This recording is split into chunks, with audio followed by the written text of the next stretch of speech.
Good day, Learwood and Open Door. Today is Tuesday, March 23rd. My name is Gabriel Late, and here are your Learwood announcements for the day. Today, for Women's History Month, we are celebrating the one and only Juliette Gordon Low. Known as the founder of the Girl Scouts, Juliette Gordon Low created the one and only largest successful organization for girls in the world. She is best remembered for her sheer determination and tireless efforts to promote and sustain the organization through the early parts of the 20th century. Let's learn more about her in this video. Welcome to Quick History. Welcome to Quick History. Welcome to Quick History.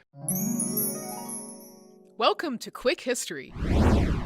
Today's topic is Juliette Gordon Low. Oh, please, call me by my nickname. Daisy. Daisy founded the Girl Scouts, an organization that teaches girls lots of useful skills and how to help people through volunteer work. Oh yeah, and they sell delicious cookies. But we'll get to that later. Daisy got the idea in 1911 when she met Sir Robert Baden-Powell, the founder of Boy Scouts. Hiking, camping, skills of self-sufficiency, teamwork, and friendship. Why, this is everything I wanted as a child. Daisy was indeed a woman of many skills and interests. Ever since she was a young girl, she loved the outdoors and animals. She was a gifted painter, writer, and actress. As a nurse during the Spanish-American War, she learned how to help heal people. So it's no wonder that Daisy wanted to make an organization for girls that allowed girls to follow their own curiosities and learn special skills. But Daisy had never expected that she would dedicate her life to such an organization. It wasn't until later in life that she had the opportunity. She suffered from hearing loss at the beginning of her marriage. She learned that she could not have children of her own, and her husband had problems of his own that left her feeling neglected and alone. This was a very sad time in Daisy's life. But after she and her husband agreed to live separate lives while still legally married, she discovered a newfound freedom. She was a woman with time and money.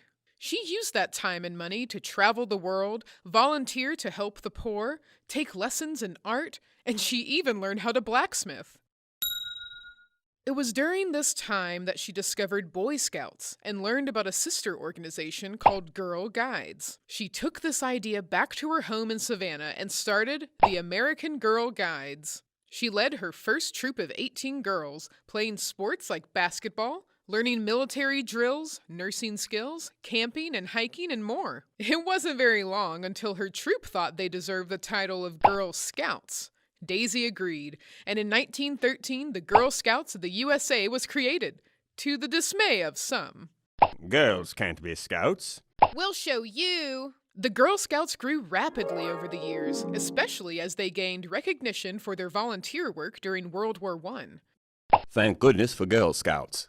By the 1920s, there were over 150,000 Girl Scouts in America.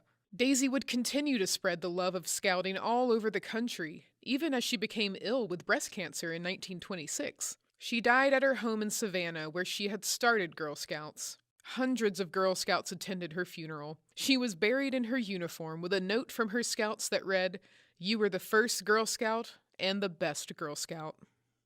The Girl Scouts was a very progressive organization for its time, but it was still during a time of segregation. The first African-American Girl Scout troop formed in 1917. Soon after, troops for American Indians, Mexican Americans, and troops for the physically disabled formed. By the 1950s, Girl Scouts began to desegregate troops. The Girl Scout cookie fundraising model began in 1917, when a troop baked sugar cookies to raise money. The fundraising model grew in popularity, and by the 1950s, Girl Scouts began mass-producing a variety of cookies for troops to sell. So, I guess you could say the story of Girl Scouts is pretty sweet. And that's Quick History. Don't forget to order your yearbooks by April 2nd. All students have received a hard copy of the yearbook order form. This form has also been posted on the Learwood webpage.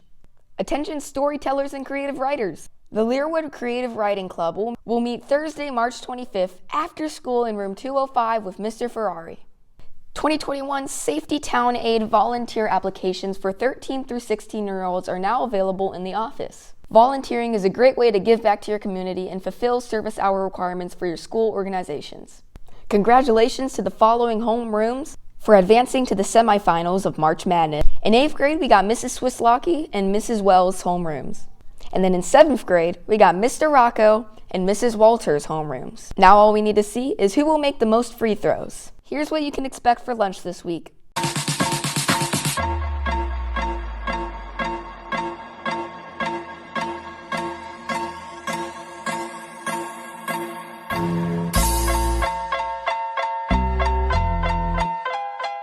Well, that's all for today's announcements. As always, remember to stay safe and always be classy, Learwood.